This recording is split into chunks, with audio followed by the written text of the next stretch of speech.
दो बिल्लियों और बंदर की कहानी। एक समय की बात है। एक छोटे से गांव के किनारे दो बिल्लियां रहती थी।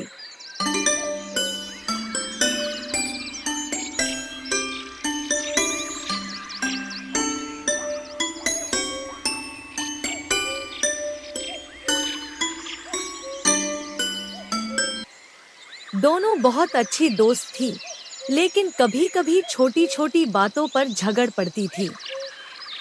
एक दिन उन्हें एक बगीचे में रोटी का टुकड़ा मिला। दोनों बिल्लियां उस रोटी को देखकर बहुत खुश हुईं।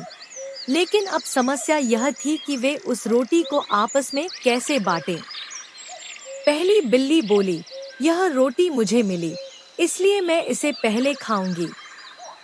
दूसरी बिल्ली ने कहा, नहीं, मैंने भी इसे देखा था, इसलिए यह आधी आधी होनी चाहिए। दोनों ने बहुत बहस की, लेकिन वे किसी नतीजे पर नहीं पहुंची।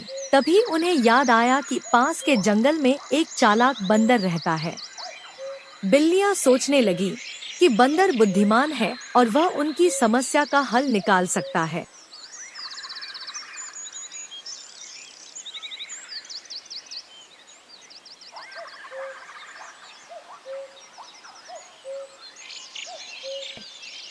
दोनों बिल्लियां बंदर के पास गईं और उसे अपनी समस्या सुनाई। बंदर ने चालाकी से सोचा, यह अच्छा मौका है, मैं इन दोनों को बेवकूफ बना सकता हूँ और रोटी खुद खा सकता हूँ। बंदर ने बिल्लियों से कहा, चिंता मत करो, मैं तुम्हारी रोटी को बराबर बराबर बांट दूंगा। बंदर ने रोटी को उठाया और उसे दो हिस्सों में तोड़ दिया, लेकिन जानबूझकर उसने एक टुकड़ा बड़ा और दूसरा छोटा कर दिया। फिर बंदर बोला, अरे, यह तो ठीक से बराबर नहीं हुआ, मैं इस बड़े टुकड़े को थोड़ा काट लेता हूँ ताकि दोनों टुकड़े बराबर हो जाए।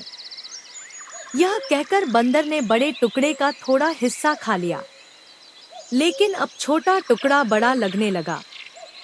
बंदर ने फिर कहा, अरे, अब यह टुकड़ा बड़ा हो गया, इसे भी थोड़ा कम करना होगा, और उसने छोटे टुकड़े का भी थोड़ा हिस्सा खा लिया।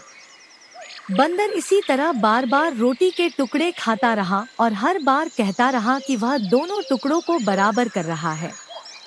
बिल्लियां बस देखती रह गईं, और धीरे धीरे रोटी के दोनों टुकड़े इतने छोटे हो गए कि कुछ भी नहीं बचा। आखिरकार बंदर ने बाकी बचा हुआ छोटा सा टुकड़ा भी खा लिया और बोला, अब दोनों टुकड़े बिल्कुल बराबर हैं, लेकिन अब रोटी खत्म हो गई। बिल्लियां यह देखकर बहुत दुखी हुई कि उनकी रोटी पूरी तरह से बंदर खा। कहा, हमें अपनी समस्या का हल खुद निकालना चाहिए था, किसी और पर भरोसा करने से हमने अपनी रोटी भी खो दी गया था। वे समझ गईं कि बंदर ने उन्हें धोखा दिया है। उन्होंने आपस में उस दिन से बिल्लियां हमेशा एक साथ मिलजुल कर काम करने लगी और फिर कभी किसी बाहरी व्यक्ति पर अपनी समस्याओं को हल करने के लिए भरोसा नहीं किया। कहानी से सीख, आपसी झगड़े में तीसरे व्यक्ति का फायदा हो सकता है, इसलिए समस्याओं को खुद मिलकर सुलझाना चाहिए।